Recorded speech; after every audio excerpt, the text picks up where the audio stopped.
You called it home. What you now understand was just attachment. You called it love, what you now recognize as dependence. You called a presence home. That was never a sanctuary, just repetition, just echo, just absence disguised as care. You gave yourself completely, and you didn't realize he only came halfway. Half presence, half listening, half intention. But you, blinded by love, confused presence with permanence, you thought he was the place, the one who would make you feel less lost, less untethered, less wrong, and for that reason, you waited. You waited for his return, like someone waiting for a train that has already derailed. You waited for a gesture, a message at 3 in the morning. You waited for him to realize how much you still wanted him, but it was never about a lack of signals. It was about your refusal to accept them, because he had already left, long before he physically departed. You felt it, but you denied it. You knew, but you ran away.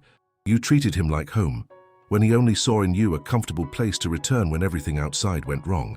And the worst part, you got used to being his rest, without realizing you were waging your own war. That's when you began to silently fall ill, the kind of illness that doesn't show up on tests but darkens the gaze, takes away your sparkle, disrupts your sleep, makes your soul ache even when your body feels calm. You smiled with him by your side but cried when the door closed. And him? He said he loved you, but loved you like someone says, "I love you," to ensure you won't leave. Not like someone who says, "I love you," because they choose to stay. Have you ever experienced something like this? Tell me in the comments. Or just comment, "I needed to hear this," if all of this has already echoed within you. Deep down you hoped one day he would wake up, realize, see who you were, see everything you did, everything you swallowed in silence, everything you accepted out of fear of seeming too difficult. But his realization never came, and that, it was the biggest relief, because he wasn't blind. He just never intended to see.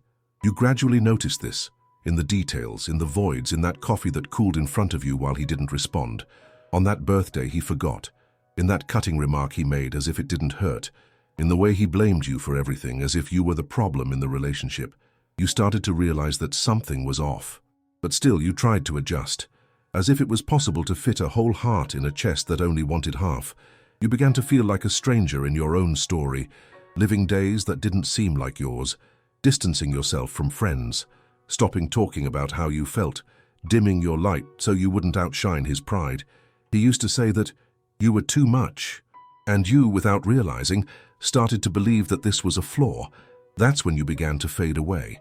But one day, something inside you snapped. It wasn't an explosion. It was quieter than that. It was the kind of rupture that only the soul understands. A moment of clarity, a moment of fatigue so deep that for the first time you didn't want to wait anymore. Not for a message, not for a gesture, not for him. You stood up, looked at yourself, and realized that his absence hurt less than his presence used to. You looked around, saw the empty house, but for the first time, you weren't afraid of the silence. You felt relieved. That's where the return began, but not his return. Yours. The return to yourself, to your wholeness, to your perception, to your forgotten light. From that point on, you started to reshape the contours of what home was. And for the first time, you stopped looking for it in someone else. He thought you were still waiting. He thought it was still home. But home now was you, and you had become a refuge for yourself. You didn't become a refuge for yourself overnight. Before that, you fell. But it wasn't an ordinary fall. It was one of those that don't have an audience. No one to lean on, no one to wipe your tears. You sank alone, and from the depths, you had to dig up something you didn't even know existed within you. Strength, courage, awareness. There were sleepless nights, recalling phrases that hurt more than screams. You're too sensitive. This is all in your head. You're never satisfied. And for a time you believed that the problem was yours, that maybe you really did ask for too much, that maybe your love was hard to love, that maybe he was right. But now you know, you weren't asking for too much. You were only asking for the basics: respect, presence, truth. He was the one offering too little, but he made you believe otherwise. The awareness began to tear the illusion apart, as if the veils were falling, one by one. You looked back and no longer recognized the person who begged for a little attention. You understood that if he truly wanted you, he wouldn't have made you feel so disposable. And that's when something changed. The pain was still there, but your identity was different. You began to rise slowly, like someone learning to walk again, like someone redecorating their home after a fire. You put flowers on the table, lit a candle, tidied up your room, and you felt the presence of someone, but it wasn't him, it was you, whole for the first time. The silence which once hurt became a sanctuary. The time alone which once frightened you became a refuge. The loneliness transformed into solitude. You realized that you didn't need to be seen by him anymore, because now you had learned to see yourself. Do you remember the first time you managed to laugh by yourself? It was light. It was unexpected. And in that moment you realized life was returning, not as it was before, but as it had never been, without fear, without begging, without carrying anyone on your back. That's when you understood. He wasn't home. He was just a stop along the way. You were the one who had decided to live where you didn't belong, and now you no longer belonged there either. You started to set boundaries. He started responding less. He began to distance himself from conversations that used to captivate you. He started saying no without feeling cruel, because now your boundaries weren't walls. They were sacred doors. Doors that you yourself began to guard. This is where something starts to shift. You stop wanting to go back to what it was. And you begin to feel a certain chill, a certain discomfort, just at the thought of returning to being the person you were for him. The worst had already passed, and the best hadn't even arrived yet. Your strength now was no longer just survival. It was perception, it was choice. You realized it was possible to live without carrying anyone, without carrying guilt, without carrying love for the other at the cost of abandoning yourself. And that's when he returns. Of course, they always come back, but not out of love. They come back when they sense that you no longer need them. And he returned, with that same voice, with that same little way, as if nothing had happened, as if you were still in the same place. But you were no longer a home for anyone who treated your love like temporary lodging. You were a refuge, but a refuge for yourself. You looked at him and felt no hate, no bitterness, no longing. You felt gratitude for what hurt, for what it revealed, for what forced you to grow. And it was there in that silent reunion and that you realized he no longer knew where he stood, because now the home was different. The ground was firm, the ceiling was clear, and the heart closed to uninvited guests. You looked at him with the same calm gaze of someone who no longer expects anything. And he noticed, maybe too late, maybe never in words, but he felt it, that now the home was no longer his. It never really had been in truth.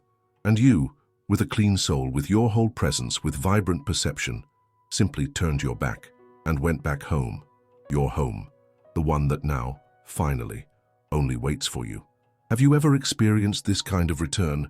Or are you in the middle of the process? If so, leave a heart in the comments.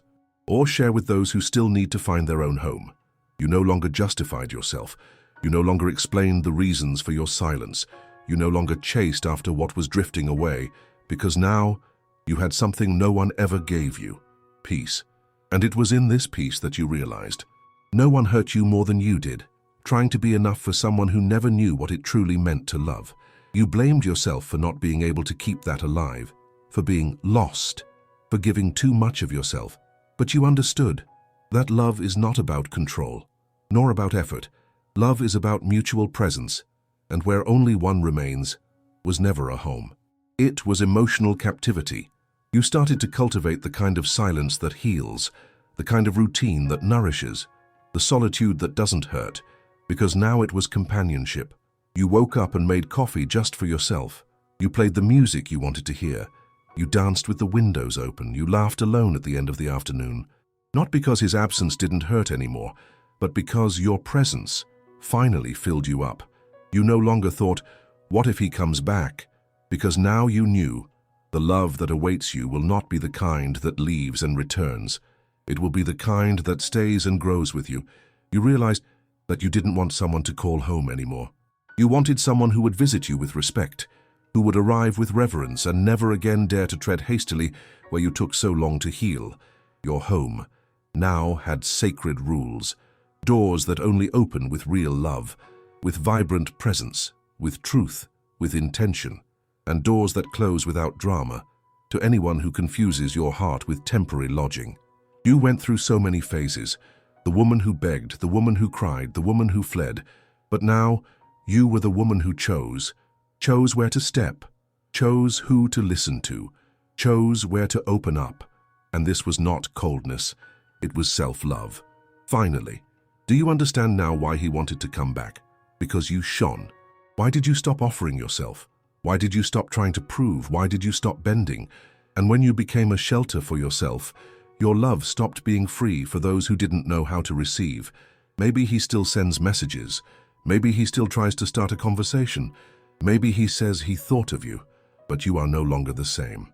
You're no longer living on emotional crumbs. You no longer spend nights waiting for empty returns, because now what nourishes you is whole. It's noticeable. It's yours.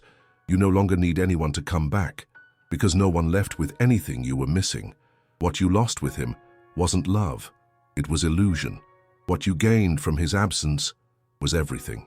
If he wants to come back now, he will find locked doors, not out of resentment, but for protection, because your home today is sacred, because now you know what it means to be a home, to yourself, and only those who honor this home can have a key.